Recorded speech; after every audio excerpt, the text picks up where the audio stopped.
Hi everyone, तो देख लेते हैं किस तरीके का डेटा आया हुआ है 4th ऑफ जून के लिए सारे प्लेयर्स का, जो कि सेंसेक्स की एक्सपायरी भी है। सबसे पहले देखिए रिटेलर्स का अगर हम डेटा देख के चलते हैं तो यहाँ पे हमें क्या दिख रहा है कि इनकी पोजीशन स्लाइटली बियरिश हुई है पिछले दिन से, अगर आप कंपेयर करेंगे ऑप्शंस के अंदर। फ्यूचर्स के अंदर थोड़ी पॉजिटिव हुई है, तो एक तरीके से मिक्स्ड डेटा है इनका, थोड़ा sideways kind of a data है। ऑप्शंस में किया क्या है इन्होंने, 4,28,000 कॉन्ट्रैक्ट्स पुट शॉर्ट के बनाए हैं, उसके अगेंस्ट में पुट बाइंग करी है 3,91,000 कॉन्ट्रैक्ट्स की, तो ओवरऑल पुट शॉर्ट के अंदर बैठे हैं। प्लस कॉल राइटिंग करी है 4,15,000 कॉन्ट्रैक्ट्स की, उसके अगेंस्ट में कॉल बाइंग करी है 2,86,000 कॉन्ट्रैक्ट्स की, तो ओवरऑल नेट बेसिस पे call writing plus put buying के अंदर है। तो एक्सपेक्ट क्या करना है कि मार्केट साइडवेज रेंज के अंदर एक रह सकता है। ऑल्दो फ्यूचर्स में इन्होंने थोड़ी बुलिश पोजीशन बनाई है 8,04,000 कॉन्ट्रैक्ट्स, उसके अगेंस्ट में शॉर्ट साइड में 1,000 कॉन्ट्रैक्ट्स क्लोज की। तो आप एक तरीके से ये बोल सकते हैं कि साइडवेज टू बुलिश होके जा रहे हैं ये लोग मार्केट में। इसके बाद अगर हम डीआईआईज़ का डेटा देखते हैं तो इक्विटी में इन्होंने 5,500 करोड़ की बाइंग करी है। फ्यूचर्स में लॉन्ग साइड के 191 कॉन्ट्रैक्ट साइड किए हैं, शॉर्ट साइड के 3,300 कॉन्ट्रैक्ट्स क्लोज किए हैं। एफआईआईज़ ने इक्विटी में 5,335 करोड़ की सेलिंग करी है। प्लस आप इनका डेटा देखेंगे तो स्लाइटली बियरिश होता हुआ दिखाई दे रहा है हमें, ऑप्शंस का भी और फ्यूचर्स का भी। ऑप्शंस के अंदर इन लोगों ने 6 65,000 कॉन्ट्रैक्ट्स पुट शॉर्ट के बनाए हैं, उसके अगेंस्ट में पुट बाइंग ज़्यादा करी है 1,08,000 कॉन्ट्रैक्ट्स की, तो ओवरऑल पुट बाय में है। कॉल शॉर्ट करे हैं 76,000 कॉन्ट्रैक्ट्स, उसके अगेंस्ट में कॉल बाइंग करी है 1,04,000 कॉन्ट्रैक्ट्स की, तो ओवरऑल कॉल भी बाय करके जा रहे हैं, ठीक है। प्लस फ्यूचर्स अगर देखते हैं तो 1,400 कॉन्ट्रैक्ट लॉन्ग साइड के ऐड किए हैं, शॉर्ट साइड के 30,000 कॉन्ट्रैक्ट्स ऐड किए हैं इन्होंने आज। तो हो सकता है जो ये लॉन्ग साइड की जो कॉल साइड की पोजीशंस बनी हैं, ये हेज करने के लिए बनाई हो इन्होंने, क्योंकि इन्होंने शॉर्ट साइड के फ्यूचर्स के कॉन्ट्रैक्ट्स बनाए हैं। तो ओवरऑल इनका बायस थोड़ा नेगेटिव साइड का ज़्यादा है कि मार्केट फर्दर नीचे की साइड में जा सकता है। इसके बाद प्रोप्राइटरी डेस्क का डेटा देखते हैं तो इनका डेटा स्लाइटली बुलिश हुआ है पिछले दिन से, 1,49,000 कॉन्ट्रैक्ट्स पुट शॉर्ट के बनाए हैं। उसके अगेंस्ट में पुट बाइंग करी है 1,43,000 कॉन्ट्रैक्ट्स की, तो ओवरऑल पुट राइटिंग में है। प्लस कॉल शॉर्ट करे हैं 1,59,000 कॉन्ट्रैक्ट्स, उसके अगेंस्ट में कॉल बाइंग काफ़ी करी है 2,59,000 कॉन्ट्रैक्ट्स की। तो overall call buying plus put short में है, तो एक्सपेक्ट कर रहे हैं मार्केट ऊपर जा सकता है। फ्यूचर्स में भी अगर आप देखोगे तो 16,000 कॉन्ट्रैक्ट लॉन्ग साइड के ऐड किए हैं, शॉर्ट साइड के 646 कॉन्ट्रैक्ट्स ऐड किए हैं सिर्फ। तो बायस इनका थोड़ा अप साइड का ज़्यादा है कि मार्केट फर्दर ऊपर की साइड में जा सकता है।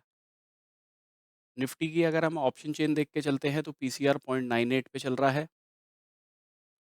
23,500 पे हमें दिख रहा है कि मैक्सिमम कॉल राइटिंग हुई है, तो ये वाला लेवल 500 से 550 वाला ज़ोन जो है वो रेजिस्टेंस का काम करेगा मार्केट के लिए।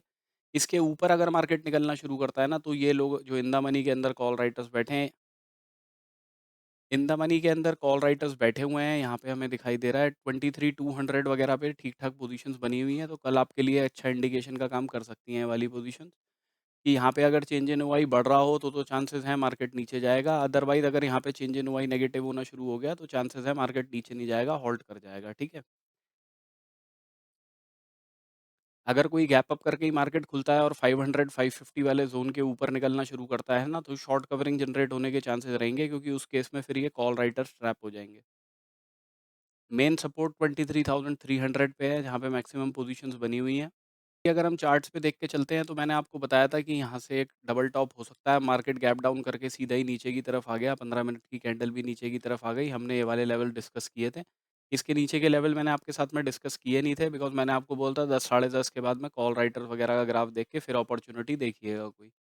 मार्केट नीचे की तरफ जो आया वो एग्जैक्टली हमारे लेवल पे आया है 23,157 पे, ये आपको यहाँ पे भी दिख जाएगा, कल वाले वीडियो में ये वाला लेवल मार्क था ऑलरेडी। इसके बीच में 2 लेवल जो मार्क किए हुए थे, वो कल के वीडियो में आपने देखे होंगे, वो पिछले वीडियो के लेवल्स थे, जब मार्केट ये वाली चीज़ में जब मार्केट गैप डाउन करके खुला था, तो इन वाले लेवल्स को हिट कर गया था, ठीक है? वो लेवल्स मैंने आपके साथ डिस्कस नहीं किए थे। अभी देखिए अगर हम कल के लिए देख लेते हैं, तो सिनेरियो तो कुछ यही है कि ये वाला ज़ोन भी रेजिस्टेंस का काम कर सकता है मार्केट के लिए। 23,559 वगैरह के ऊपर निकलना शुरू होता है, तो शॉर्ट कवरिंग जनरेट होगी, तब लॉन्ग साइड के लिए देखेंगे, टारगेट 23,730 तक के रखेंगे। अदरवाइज़ मार्केट छोटा-मोटा गैप अप करके यहाँ कहीं पे खुलता है, तो एक आरएसआई डाइवर्जेंस का सिनेरियो रहेगा, उसका ध्यान रखिएगा थोड़ा-सा। तो हो सकता है इधर की साइड में जाके कहीं फिर बाद में रिजेक्शन बने। तो बुलिश पोज़ीशंस यहाँ से तो बुलिश पोज़ीशंस जो हैं आइडियली इस लेवल के ऊपर ही देखनी चाहिए हमें 23,560 के ऊपर। अगर मार्केट कोई गैप डाउन करके खुलता है करंटली अगर हम देखते हैं तो 23,400 पे चल रहा है गिफ्ट निफ्टी, हमारी 515 पे क्लोजिंग आई है फ्यूचर्स की। तो अभी 100 पॉइंट के आसपास डाउन है। देखिए अगर नीचे की तरफ भी आता है तो ये वाला ज़ोन जहाँ से मार्केट ने एक पुल बैक दिखाया है, अच्छा रिवर्सल दिखाया है, इधर की साइड पे आके मार्केट थोड़ा सपोर्ट ले सकता है, इसका ध्यान रखिएगा। बट कोई भी बड़ा गैप अप या गैप डाउन होता है, उस केस में कॉल राइटर्स, पुट राइटर्स का ग्राफ देख के ही कोई अपॉर्च्युनिटी देखिएगा। अगर समहाउ मार्केट कुछ ज़्यादा ही नेगेटिव हो जाता है, 23,157 के भी नीचे निकल जाता है, तो एक रिट्रेसमेंट के बाद आप शॉर्टिंग के लिए देख सकते हैं। उस केस में पहले टारगेट 23,000 वाले लेवल के रहेंगे, राउंड ऑफ नंबर जो है, उसके नीचे का जो लेवल है, वो है 22,845 का। सेंसेक्स में भी देखिए सिमिलर सिनेरियो है जैसा निफ्टी के अंदर है। मार्केट अभी इस वाले गैप पे आया है और यहाँ पे आके रेजिस्टेंस लिया है। अगर ऊपर जाके यहाँ पे कोई आरएसआई डाइवर्जेंस वगैरह बनाता है, तो शॉर्टिंग के लिए देख सकते हैं। टारगेट्स उनके रखेंगे इस लेवल के, व्हिच इज़ 7425 का लेवल है ये आई थिंक। एक बारी चेक भी कर लें, 7470 का लेवल है, ठीक है? तो अगर कोई आरएसआई डाइवर्जेंस बनती है, तो यहाँ तक के टारगेट के लिए देख सकते हैं। फर्दर इससे नीचे का लेवल जो है, वो फिर इधर ही निकल के आता है 73,800 का। अगर मार्केट बुलिश भी होता है, सपोज़ कीजिए इस तरीके की कोई बड़ी कैंडल बनाता है, तो एक रिट्रेसमेंट के बाद में ही बाइंग की अपॉर्च्युनिटी देखेंगे और टारगेट उसके 75,367 तक के रखेंगे।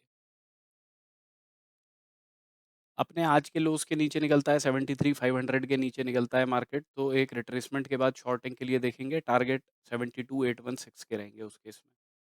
बैंक निफ्टी के अंदर ज़्यादा अच्छा बुलिश मोमेंटम था, मार्केट ने ऊपर की तरफ काफ़ी निकला है। देखिए लेकिन यहाँ पे आरएसआई का सिचुएशन बनेगा, आरएसआई डाइवर्जेंस का, ठीक है? उसका ध्यान रखिएगा थोड़ा-सा।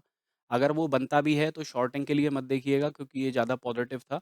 अगर नीचे की साइड में आके इस लेवल पे 53,928 वगैरह के आसपास कोई पॉज़िटिव कैंडल बनती है, तो बाइंग के लिए देख सकते हैं। पहले टारगेट रखेंगे अपने इन वाले हाइज़ तक के, ये लेवल है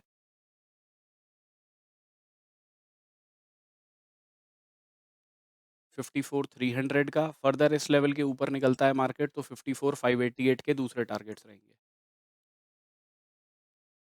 अगर मार्केट इधर वाले ज़ोन के सपोज़ कीजिए 53,928 है, थोड़ा बफर ज़ोन लेके चलते हैं 53,800 तक का, ठीक है? अगर मार्केट इस 800 के भी नीचे क्लोज़ कर रहा है, तो एक रिट्रेसमेंट के बाद शॉर्टिंग के लिए देखेंगे टारगेट 53,516 के पहले और दूसरे टारगेट 53,200 के रहेंगे। So this is my analysis for tomorrow. Thank you for watching my video guys. Have a good day.